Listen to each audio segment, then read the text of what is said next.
I didn't play Half-Life 2 when it first came out. At the point of its 2004 release date, I was probably still in elementary school.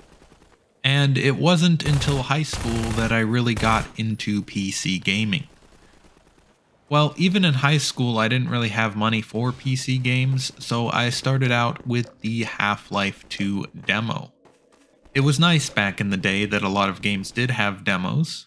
The Half-Life 2 demo is interesting because it starts out with the first level of the game, where you get off the train and walk around City 17, and then it drops you straight into Ravenholm.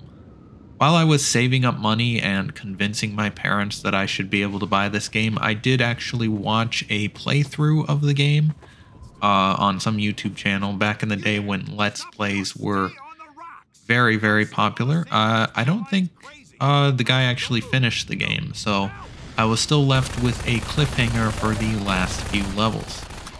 Luckily, I was eventually able to convince my parents that I should be able to buy this game. The first time I played Half-Life 2 was one of my first experiences playing a AAA PC game. And even though I was playing it 6 or 7 years after its release, the jump in graphics from my family's Wii to Half-Life 2 blew my mind.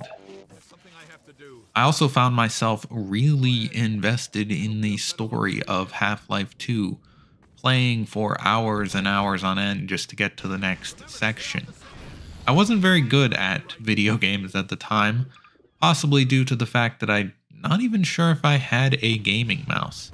I was playing on the laptop that my parents bought me for school, and I was probably using the trackpad, so you can imagine the quality of the gameplay yourself. Despite all that, I was still having an amazing time.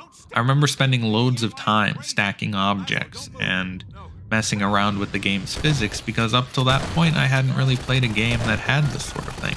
At that point, tossing a few crates across a room with the gravity gun was massively entertaining.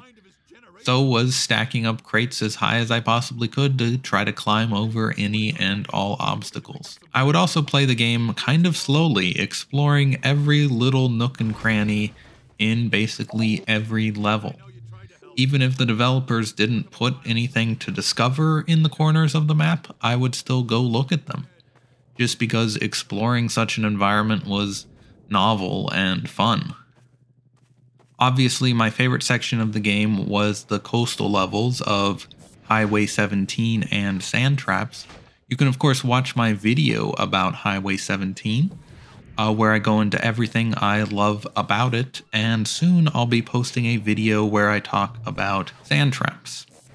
When I finally finished the game, I rushed to download the episodes, and played through both episodes 1 and 2 rather quickly. Episode 1 of course feels kind of like a DLC for the game. It's not really anything different than Half-Life 2, but Episode 2 for me was probably the best gaming experience that I've ever had. It's a really fun game with really cool environments, and I remember enjoying it a lot and probably playing through it in one long session over Christmas break. Anyways, what was your introduction to the Half-Life series? Which order did you play the games in? Did you perhaps start with Half-Life Blue Shift for some reason or another? Anyways, thanks for watching, and subscribe for more Half-Life every week.